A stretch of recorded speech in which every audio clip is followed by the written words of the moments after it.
All right, I think we will go ahead and get started. It looks like we've got a great turnout tonight. So thanks again for taking a little time out of your Tuesday evening to join us. Once again, I'm Rachel Torres, Chair of Dawson Resource Council, which is the Glendive local Dawson, I should say Dawson County affiliate of Northern Plains, because we've got a few from some rural areas around here too. Thank you all again for coming. I'm the chair of DRC and also wait tables at Gustav. So maybe some of you know me from there. Dawson Resource Council is a grassroots organization that works to protect our land and water for the next generation. We believe in the resilience and vibrancy of Eastern Montana, and we're proud of our farmers and ranchers, and we work hard to ensure that they can remain on this land. At the end of the day, we believe in good stewardship of our water and in using natural resources responsibly. So real quick, before we get started, I wanted to go over a few Zoom housekeeping items. If you have questions, you can submit them anytime in the FAQ box.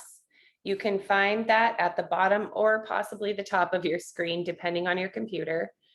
You can also put them in the chat and we'll make sure to get them added. And you can find the chat if you click on the button that says chat at the bottom or also the top of your screen, depending on your computer. And then we will answer questions after all the speakers have spoken, but you can submit a question at any time and we'll make sure to get it in there. Okay, so let's get to the good stuff. What is Solarize Glendive? So Solarize Glendive is a campaign of Dawson Resource Council. Specifically, Solarize Glendive is a project created to make it easier and more cost-effective for property owners to install solar. The campaign uses a community-based group of purchasing model to ensure a streamlined, hassle-free process with a reputable Montana-based installer. So why a Solarize campaign? Solarize efforts have been done all over the country. The first Solarize campaign began with local Oregon residents who wanted to install solar power but didn't know where to start. They imagined that if they could organize a group of neighbors to go solar together, they could collectively make an informed purchase. The neighborhood collective purchase concept spread quickly. So in short, a Solarize campaign is a community effort to get a concentrated number of people to go solar at the same time. Solarize campaigns are designed to overcome three key barriers to residential and sometimes commercial solar installations. First being high upfront cost. We know that going solar saves more money in the long term than it costs, but the upfront costs of going solar present a challenge. Through their group purchasing design and installer selection, Solarize campaigns allow participants to choose competitive, transparent pricing and collectively secure the best deal for the group. Additionally, a Solarize campaign can help gather and offer information to participants about state and federal tax credits, incentives offered by power companies, and additional grants and financing opportunities. Number two, complexity. For many, a solar purchase seems a daunting and complex decision involving choices about technical issues such as inverter efficiency, PV modules, and optimal array tilt. Even choosing between contractors can be an overwhelming task for those not technically inclined. Every aspect of a Solarize program is designed to provide actionable information while reducing complexity. In a Solarize campaign, a committee of neighbors pre-selects the contractor through a competitive bidding process and holds workshops and Q&A sessions focused on the practical steps to making a solar purchase. A Solarize campaign is designed to reduce a dizzying array of technical choices to one simple question for participants, yes or no. And finally, customer inertia. Saying yes. On average, it takes someone more than 2 years from the first time they inquire about solar to actual installation. A Solarize campaign overcomes customer inertia to get installations in 3 to 6 months. By presenting a highly competitive price, a limited time offering, the campaign motivates customers, us, to act. In addition, the spirit of group endeavor affords safety in numbers so that participants don't feel that they were making the decision on their own. So now I'm going to share a timeline for our campaign. Dawson Resource Council actually began developing a Solarize campaign this winter. We went through the process of a competitive contractor selection. We did our research, contacted other communities that have done Solarize campaigns, and put together a detailed request for proposals with criteria for selection. These criteria included pricing, system quality, system and contractor warranty, installer's experience, and the installer's plan to implement the project. We then scored the applications we received and selected the installer that came out on top, Thirsty Lake Solar out of Bozeman. Our campaign launched to the public on July 1st, and the opportunity to sign up for site assessments opened on that date as well. We're leaving the opportunity to sign up for free solar site assessments through Solarize open until August 15th. In the meantime, we're working hard to get the word out about this campaign to the community. And Thirsty Lake Solar is working hard to contact everyone who has signed up for an assessment. They plan to make at least 2 trips out to Glendive for assessments between now and the end of August, and begin installations for those customers who choose to pursue them in September. Remember, the opportunity to sign up for an assessment and participate in the Solarize program ends on August 15th. Sign up before then if you're interested. It does not obligate you to go through with the solar installation on your property. This is simply to sign up for an assessment. Next, I'll be introducing Lydia from Thirsty Lake Solar. She will speak about the basics of solar, how it works, and what to expect if you're considering signing up for an assessment. All right, so with that, next up is Lydia Fahrenkrug, a solar energy consultant with Thirsty Lake Solar. Thirsty Lake Solar is a small, locally owned and operated solar company based in Bozeman, Montana. Thirsty Lake was selected as the installer for our Solarize Glendive campaign by a committee of DRC members such as myself and Glendive neighbors. We're excited to have Lydia here tonight. Take it away, Lydia. Thank you. Hello, everyone, and thank you for joining us. I'm so excited to have you all here. First, to tell you a little bit about myself, I started working in solar about 5 years ago. I started there in more behind the scenes role doing energy engineering, and since then have transitioned to be more of a front lines role, working with people who are making the decision to go solar or not. So I have a little presentation for us today. So the first thing I'll talk about is Thirsty Lake Solar. So we started installing solar since 2003 all over Montana. Jeff is our owner and installer, and you'll get to meet him during the site assessments, and he'll be leading the installations as well. He's been living with solar electricity on grid and off grid since 1997. He's got his electrician's license, and he is certified through the North American Board of Certified Energy Practitioners. So he's a solar expert and has been doing this for a long time. We were selected to lead the campaign and are super excited. Some people I've already kind of started the introduction and have gotten to meet them, talk through what their system's going to look like. And I'm also excited for those of you that are just starting your interest, and we'll walk through the next steps and how you can get your proposal, get a site assessment in a little bit. Today I'm going to go over basics of solar, how we finance solar, and the benefits of solar. So we'll start with Montana's solar resource. So utilizing solar as a resource in Montana is comparable to other major cities in the US where solar is booming. So on the slide, for example, the graph in the upper left corner has a bunch of Montana cities in blue and other cities throughout the US in orange.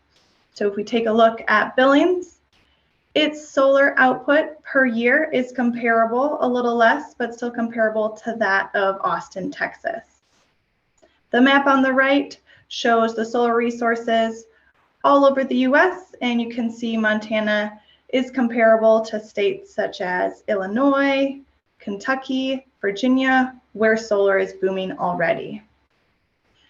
Being a part of the Solarize Glendive campaign is a great way to take advantage of this solar resource that we do have in Montana. Before we can dive into how solar works, we're going to start with the electricity basics. So the two most important concepts when it comes to electricity are power and energy. So power is how much an electrical appliance consumes in regards to electricity. For example, a vacuum cleaner consumes about 1,000 watts. 1,000 watts equals 1 kilowatt. The other unit that we like to use is energy. So energy measures the power an appliance uses over a time period. This unit is the form kilowatt hours or watt hours for something smaller. When we're talking about the electricity our homes uses, we use kilowatt hours because of the size.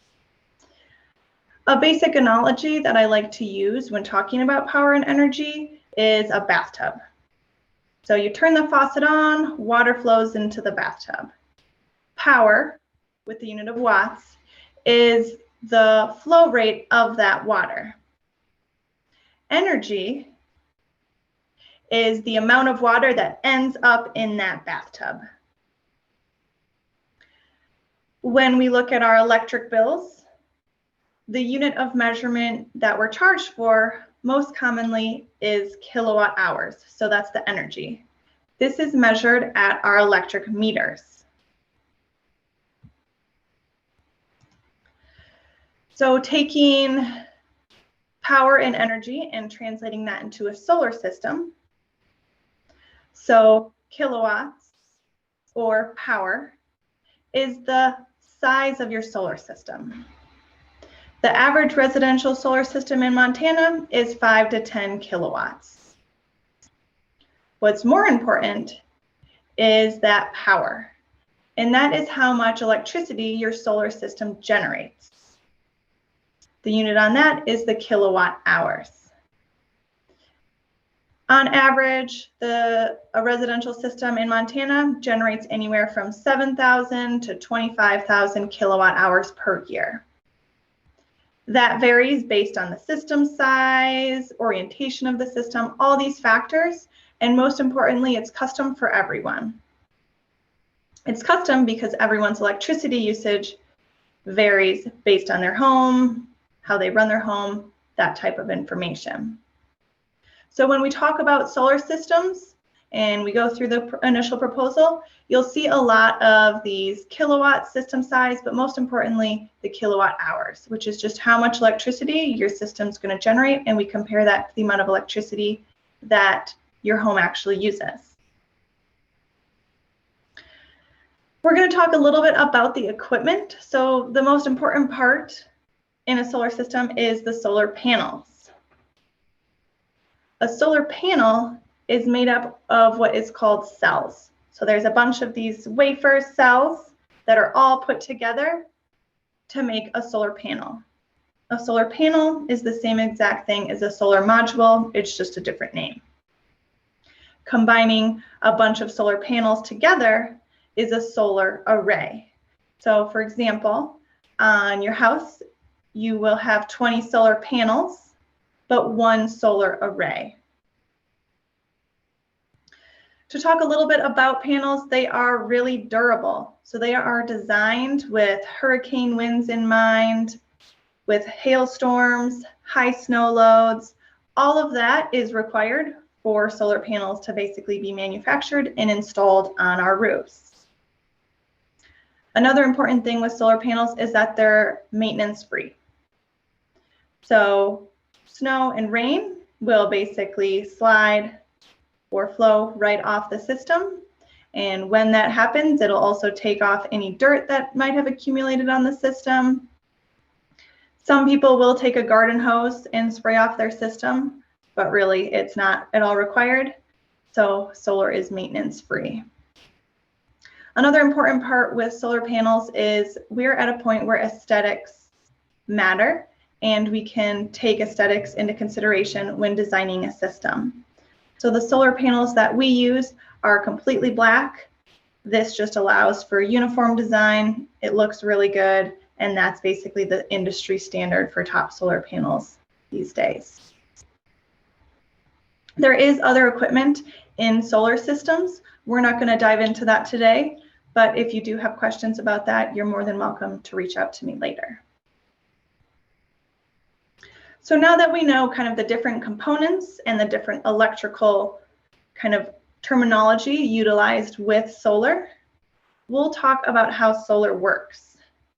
So first off, solar can be installed on your roof. That's the most common. The best roofs are east, south, and west facing roofs that are as sunny as possible. The other way to install solar is on the ground. So the bottom picture, that is a solar array that we installed. So all of those panels are on the ground, and they basically just connect to the ground utilizing concrete footings. That's a great alternative if your roof isn't the best orientation for solar, or some people just like it on the ground rather than their roof. So we've got the solar panels either on the roof or on the ground. How the system works is the sun shines on the solar panels. That electricity is then converted from what the sun generates into electricity we can use in our homes. The first priority of that electricity as it's flowing through the wires is to power your home. Power your lights, it powers your electronics. Your electricity functions the same way with solar as it does without solar. You won't notice any differences. So there's that electricity that flows into your house. If your house isn't consuming that much electricity at that time, that electricity will then get sent through the meter and out to the electric grid for your neighbors to utilize. Your utility meter does go in reverse, and we'll talk a little bit about that in the next slide. So when electricity gets put back into the grid, that's called net metering. So if we take a look at kind of a monthly view, your home utilizes a certain amount of electricity. Your solar system generates a certain amount of electricity. We take that difference, and that's basically the net energy. If there is excess energy produced, so your solar system produces more energy than you utilize, we then can utilize net metering. Basically, net metering allows you to get bill credit for the excess energy you generate to be utilized in future months. When we design the solar system on your home, we take net metering into account. An important thing to remember, and especially with this campaign since we're trying to serve people all over, net metering policy depends on your utility. So it does vary depending on who your electricity provider is. So for an example, I just pulled one chart from a proposal I already gave to a customer. What this is showing in blue the amount of energy a home consumed throughout the year based on its month. The yellow is the solar production throughout the year. So if we take a look at May, which usually is a very low electricity usage month for most businesses and homes, you can see that the energy consumption is much less than the solar production. That would be a month when net metering would take advantage of those excess credits and utilize those, for example, in November, when we're still using a good amount of electricity, but our solar production is less. So with net metering, we take basically an annual look at your electricity usage and design the system on that using the net metering policy for your electricity provider. So that's kind of the basics about solar. how we install it, where we install it, and then how it works with your existing utility. We're now going to talk about the benefits of installing solar. The first benefit is that it is replacing an expense with an asset. So right now, most of you are paying your electricity bill, and that's a monthly expense. With a solar system, you're turning that expense into an asset. So instead of spending money each month to rent the electricity that you use, you're instead paying for your solar system, and that's an investment that you will own, add value to your home, and save you money. So with solar, we're taking money we're already spending and just putting it towards solar instead. The second benefit to installing solar is control and predictability. So going solar, it allows you to have a predictable energy payment each month, which just is better and beneficial for budgeting, especially if you're on a fixed income. The third benefit of solar is a decreased electricity bill. To put it frankly, solar saves money. So to kind of give the whole picture of solar, rather than looking at our electricity usage at a monthly basis like we do right now, we get our bills, we pay it every month. So it's really easy for us to kind of take that small view. Instead, we're going to back up and take a look at 25 years. 25 years, that's how long the panels are warranted for, so that's how we kind of come up with the 25 years when looking at the finances of solar. This graph is another example from a proposal I gave. So this customer had a current annual payment of about $700 right now. We know that electricity prices are increasing as they have done in the past. So for the campaign, we're utilizing a 2% increase in electricity costs. So basically every year, our electricity bills are increasing ever so slightly. We don't really notice, it's just a couple dollars, but over the course of 25 years, that really starts to add up. So the future payment will be anywhere around $1,100 for the same exact home, same amount of electricity being used. With that, we're able to basically give a picture of how much it's going to cost to stay with the utility. For this example, and this is a low energy user, their cost of electricity over the next 25 years will be about $22,000. That can be kind of shocking for a lot of people to kind of understand or wrap your head around, because we don't think of our electricity in terms of how much we pay over a long period of time. You know, 50 bucks a month sounds a lot better than $20,000 over 25 years.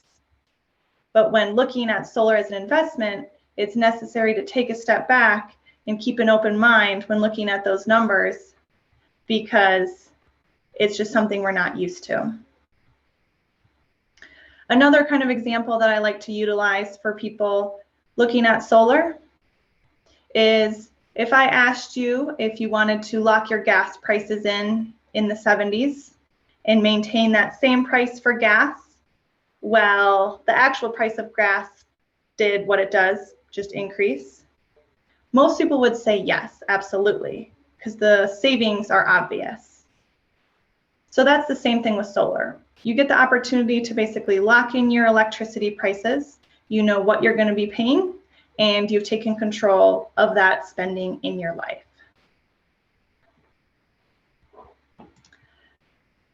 The fourth and fifth benefits of installing solar that I like to always bring up is the added value to your home. So just like remodeling your kitchen increases the value of your home and makes it more desirable, a solar system does the same. And the fifth reason, and a very important reason, which is why a lot of people start to look at solar initially, is the reduced environmental impact. Rooftop solar is one of the top 10 proven solutions for reversing climate change, and it's something that we as home and business owners can do ourselves and take advantage of. So that's a little bit about why people are going solar, why there's so much buzz on solar is it is beneficial in so many different ways. And so a lot of people find different benefits from going solar, but it is just beneficial for your electricity usage overall. So we'll talk a little bit about the process of going solar. And we already talked a little bit about the timeline. So I'm kind of going to take it from the standpoint of the actual project. So the first part is to fill out the online interest form, which we'll talk about at the end, how you do that. That'll allow me to build an initial proposal. Like I said, it's custom for every person because every home and business is different, electricity usage is different. So I take all of that information to basically develop an initial proposal. We'll go over it so you can get an understanding of what solar is going to look like on your home, and it just gives us a starting point where we can talk about design, pricing, all those sort of factors that you want to take into consideration for your project, and then we can customize it to your liking so it'll fit your needs. So after we get the green light that you're motivated to go solar and we've gone over your initial proposal, the next step is the site assessment. So our first round of site assessments is going to be next week. So Jeff's going to be out and going to a number of homes. From this site assessment, it's basically going to be all the hands-on information we need about your home, such as you're looking at your actual roof, looking at your existing electrical equipment, thinking about safety for during the installation. All of those factors give us the ability to then give you a final proposal. So the exact system cost, exactly where we're going to put the panels, and we'll know on our end exactly how we're going to connect it in your home. With that, then you're basically given the question, yes, solar or no. If yes, you want to do solar, great. We're going to keep you moving on the timeline. And the first step is basically we do everything that's behind the scenes. So we'll do the permitting, the design, we order equipment, we do interconnection with the utility. So all of that paperwork, that's our responsibility to do for your project. A lot of it is due before we can actually do the installation. So once we kind of get all of that done in the background, we'll then come out to your site and to your house and your business, and we'll do the installation. Our first round of installations is going to be at the end of August, but we're also going to be installing in September and October. Installations usually take 2 to 3 days per install, depending on the size of the system. When we show up, you can see in the pictures, we'll bring our basically equipment trailer that has all of our electrical wiring components, all of our hardware, ladders. Anything that we'll need on the site is pretty much in that trailer, which allows us to work effectively and efficiently. So the best part, we finished the installation, you've got the glass on your roof. To turn it on, we have to get an inspection approved from the utility, and then we can remotely turn on your system. At that point, you'll be producing electricity. Also, after your system gets turned on, with the equipment that we install, we have system monitoring. So basically you can see how each panel is operating and how the system's operating as a whole. That can just be really fun as an end user, getting to see what your system's doing and follow it. And then if there are any issues with the equipment, it shows up right there. So here's some examples of some installations that we've done over the years. The one in the middle is called a pole mount. That's just a bunch of panels on one pole. So that's a type of ground mount. And then you can see how I was saying that every solar install is custom. This is a pretty good example. Each of these systems is a totally different size, and that just depends on all of the factors at the site. So the next thing we're going to talk about is how to finance a solar system. So the first thing we have to talk about is how much does solar cost? Again, there's no right answer to this because each system is custom to its home and the business and the electricity needs.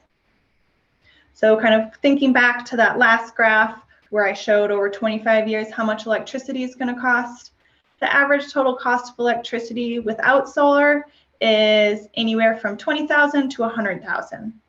This depends just on how much electricity each home uses. Some people pay $50 a month for their electricity, other people pay $450. It really is quite a range. So just like the total cost of electricity has a range, the average solar system cost has a range as well.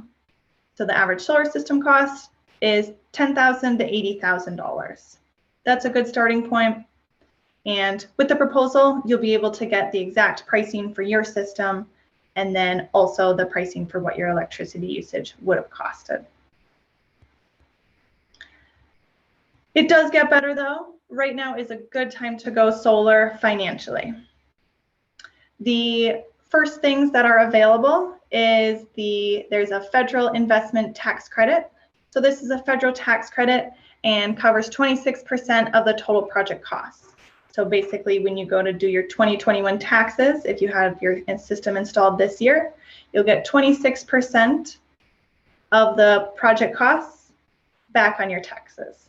It is a credit, so that means you have to be paying taxes to receive this credit. There's also a tax credit available through the state of Montana. It's $500 per taxpayer in the home. The max is $1,000 per household, and that's basically fixed. So it's not a percentage, it's just a flat $500 per taxpayer. So those credits being available right now basically just reduce that price of solar, making it more economically viable. Going solar, there's lots of different ways to pay for it. One is always cash, but what's more realistic and what most people do is they take out a loan. So just like when you buy a home, you take out a loan to pay for your house, rather than continuing to rent, it's the same with the solar system. So rather than continuing to rent all of your electricity from the utility, you then are paying your basically solar mortgage. The Montana DEQ has a 10-year loan with a 3.25% interest rate, and that's available right now. And there's no prepayment penalties, so you could pay it off at any time. The other program that's available is called REAP, Renewable Energy for America program. This is a federal program, and there are grants available for up to 25% of the project costs. For both the loan program and REAP, with the Solarize Glendive campaign, we're here to help you. So really, I want to help people install solar, whatever it takes. So for both of those, there's applications required. We're going to assist you to make sure that we can help you through that program. There's a lot more details about all of these programs. And when I meet with you all individually, if you're interested, basically I'll talk through more of the details then. But this is just a great way to bring it up because it just is making solar even more affordable. So that is everything I had to share today. And if you guys have any questions, just put them in the chat or the Q&A, and I'll be able to answer them at the end. Thanks.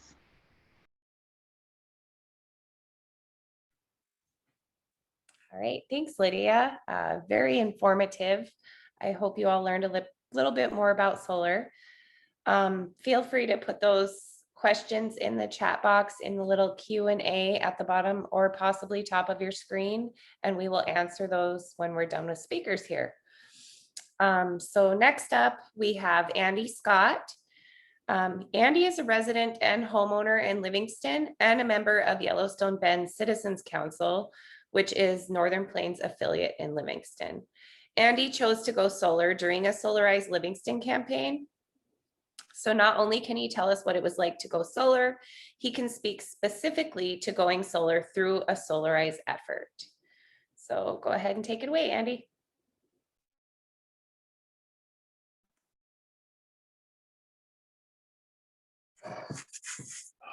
Hi, everybody.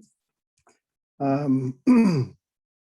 am Andy Scott. I have a home in Livingston, and a couple of years ago, I decided to participate in the Solarize Livingston campaign that that was offered by the Yellowstone Bend Citizens Council here. A lot of what I went through, my story is really pretty simple, and a lot of what I went through, Lydia did a great job of explaining the mechanics of all that. I've lived in this house for about 16 years. If you know anything about Livingston, most of the town is down on the side of the Yellowstone, but there's a short bluff just near downtown, and so if you're from Livingston, I would tell you that I live up on the hill. Some of us live up on the hill. It's not a fancy hill, it's just a hill. But my house is out in the open. It faces south, and it enjoys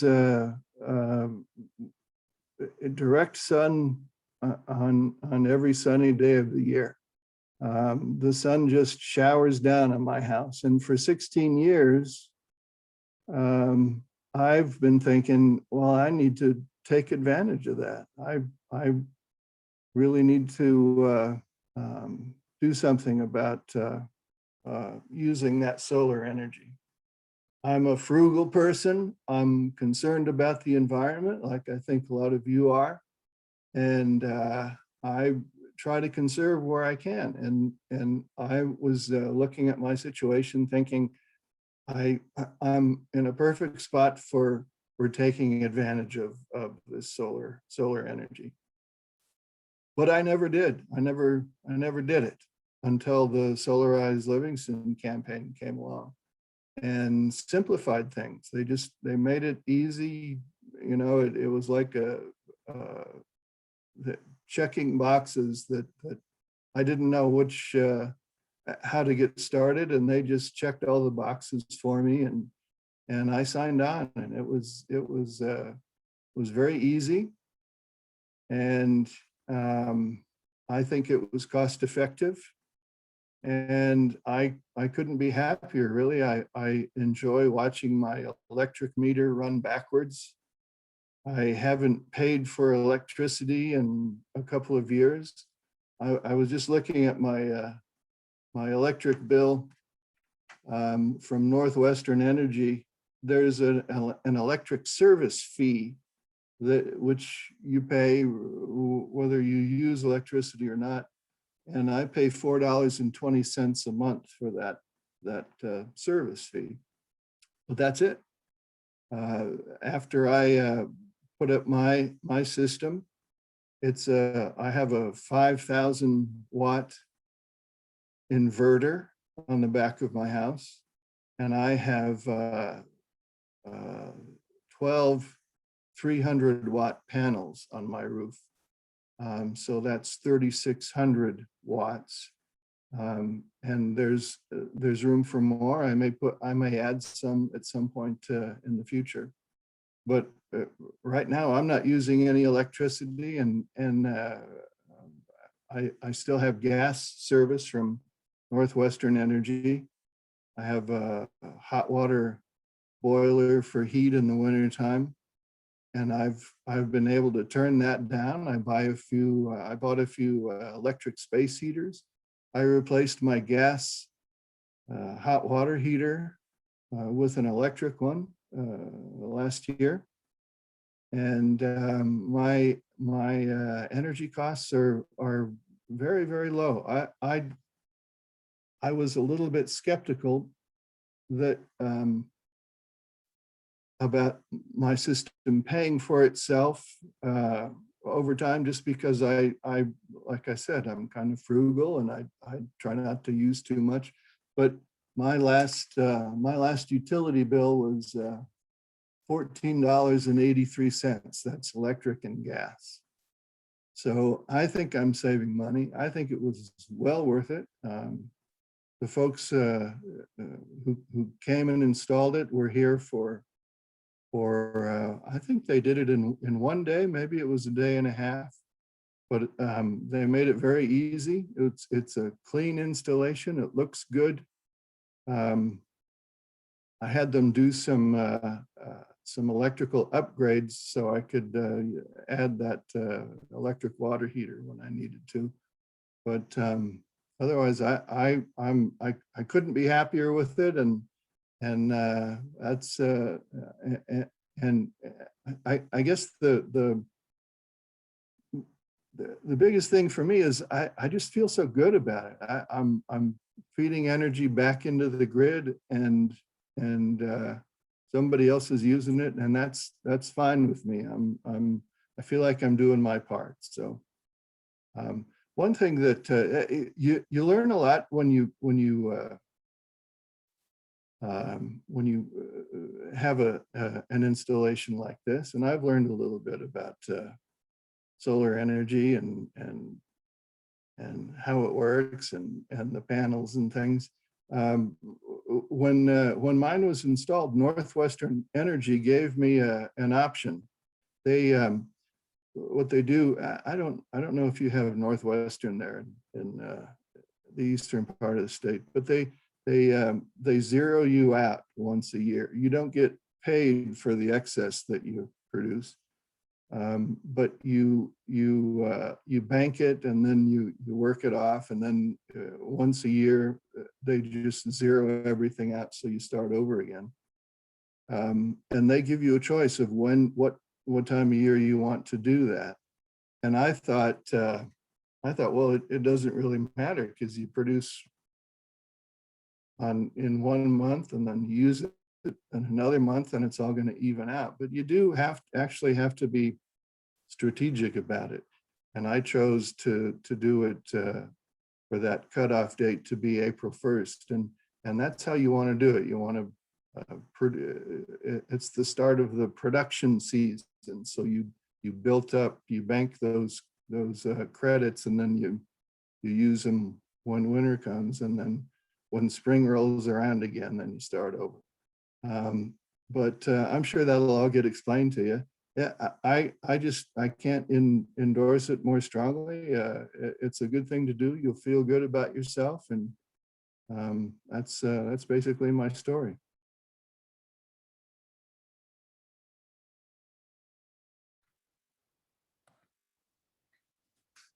All right, thanks, Andy.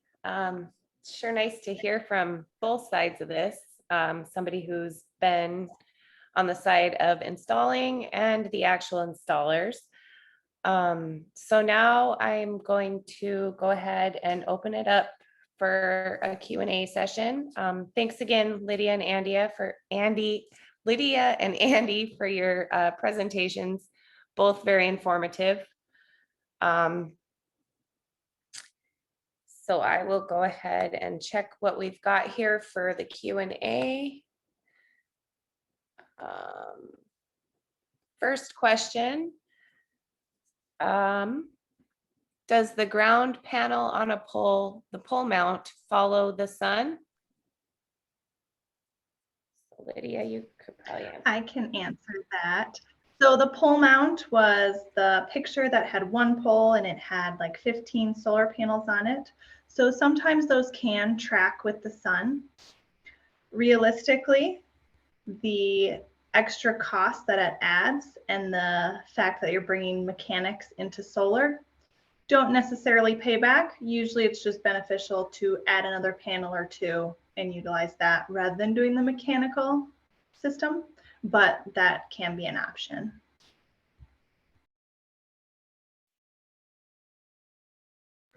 Thanks, Lydia. Do you help with combining other types of green energy with your solar systems, such as wind and ground source heat?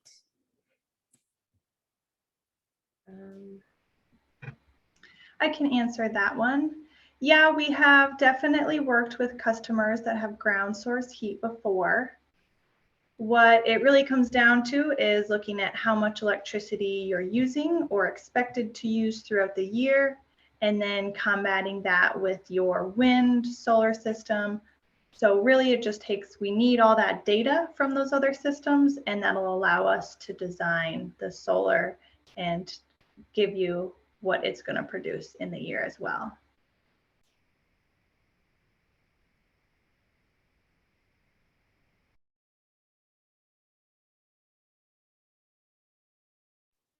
Okay, have you worked with MDU, Montana Dakota Utilities? We have done one install with them so far. I have been working with them to basically finalize their net metering policy as it stands right now. And that's basically the credit on your bill. So they do have a great net metering policy. So a lot of people with MDU have already showed interest in the campaign. And I encourage that if you are with MDU to sign up, because they are a utility that allows you to maximize your savings going solar. Okay, are the costs of panels in the USA decreasing because of the production and demand of them?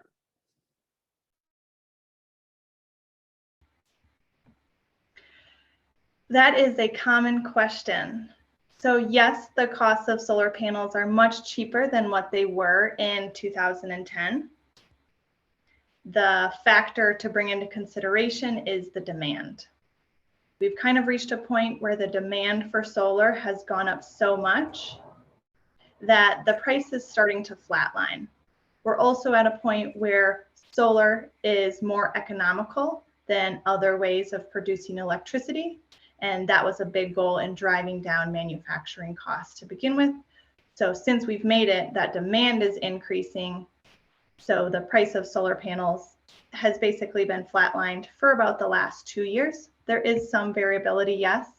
To give you an example, this summer, a lot of solar panel manufacturers have had to increase their prices due to resource shortages. So it is fluctuating, and obviously we all hope that it'll continue to decrease. But right now it's just economically viable to do solar. So that's the most important thing. And I don't foresee costs significantly decreasing over the next 7 years as they did the past 7 years. And are there batteries involved that would add cost?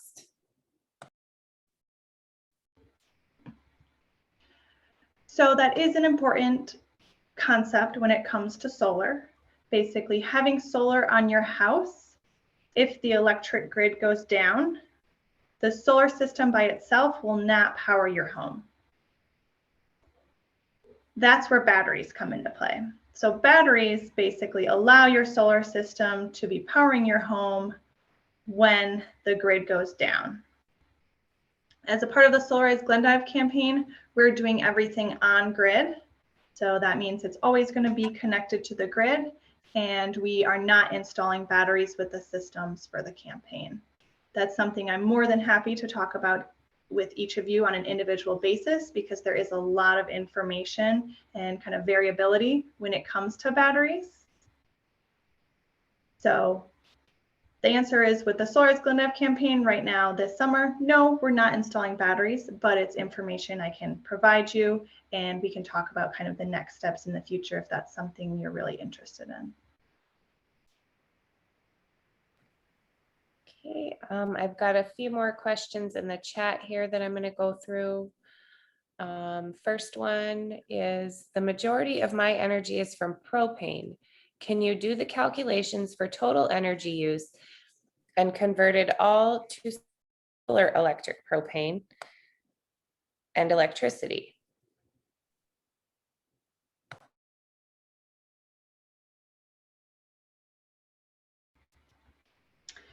That is something I could calculate. That is kind of definitely custom, but with my energy background, that's something that is possible to do. So basically, you can convert things like your heaters or your water heaters from propane or natural gas to being electric, and then that would be how you could power it with solar.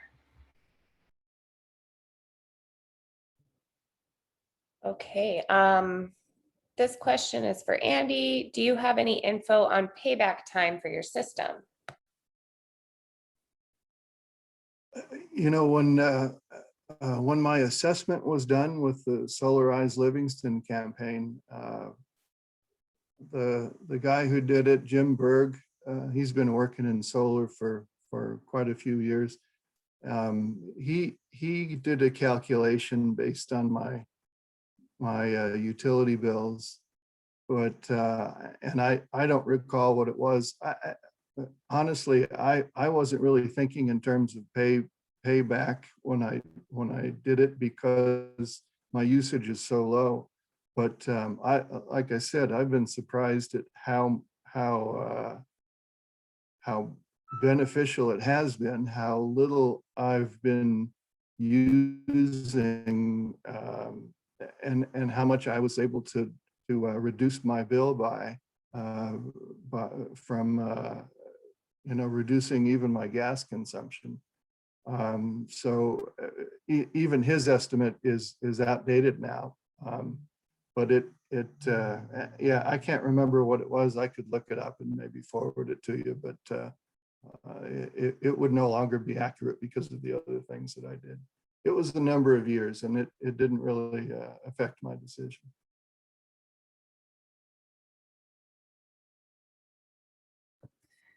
Thanks, Andy. I do have another question in the Q&A box here. Construction materials and the chip shortage has caused problems with material availability and major price increases. Are these a current problem with your solar system? They are not. So we get all of our solar equipment from a distributor, and we haven't had any holds on any projects we've completed this spring or so far this summer in regards to getting equipment.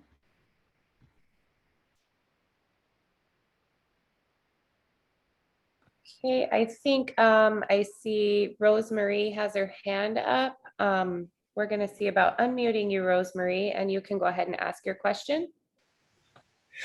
Does McCone Electric also give you a good price for your returning electricity?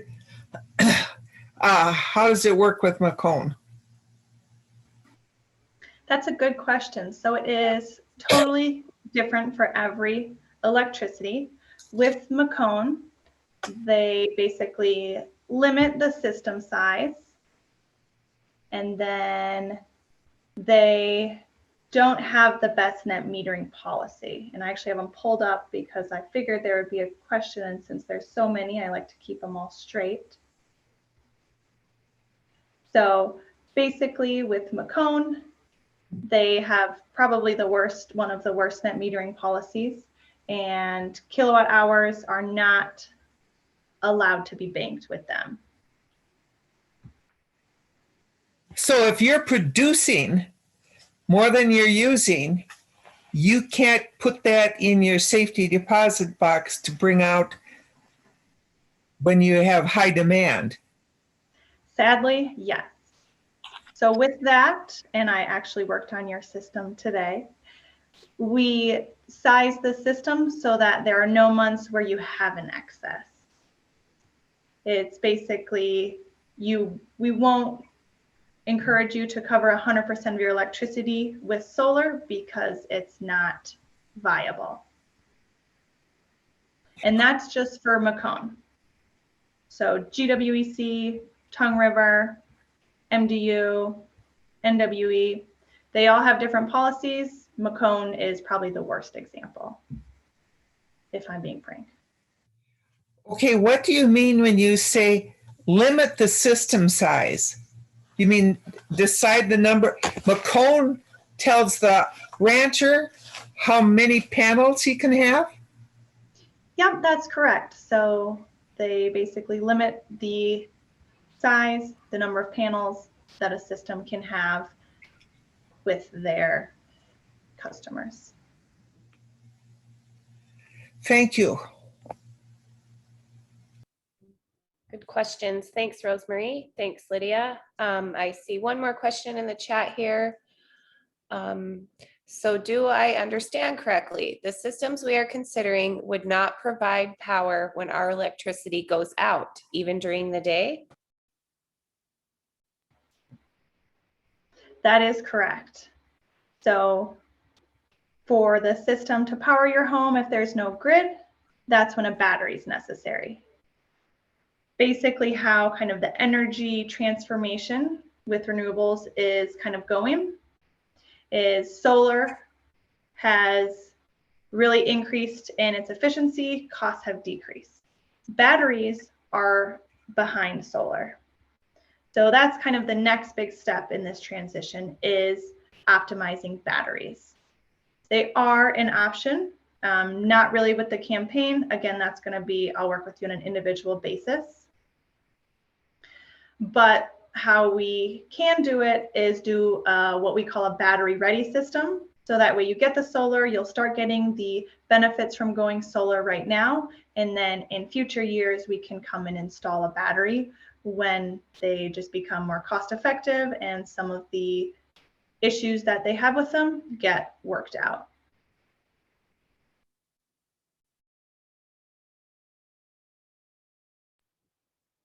All right.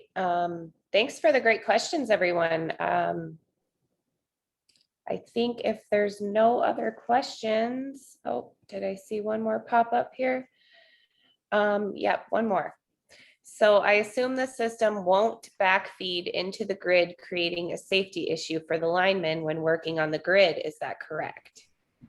That is exactly right. So that is basically why our solar systems can't be putting electricity into our homes, is because we also can't be putting electricity back into the grid in case frontline workers are there working on them. And that kind of shut off is done all automatic through the system.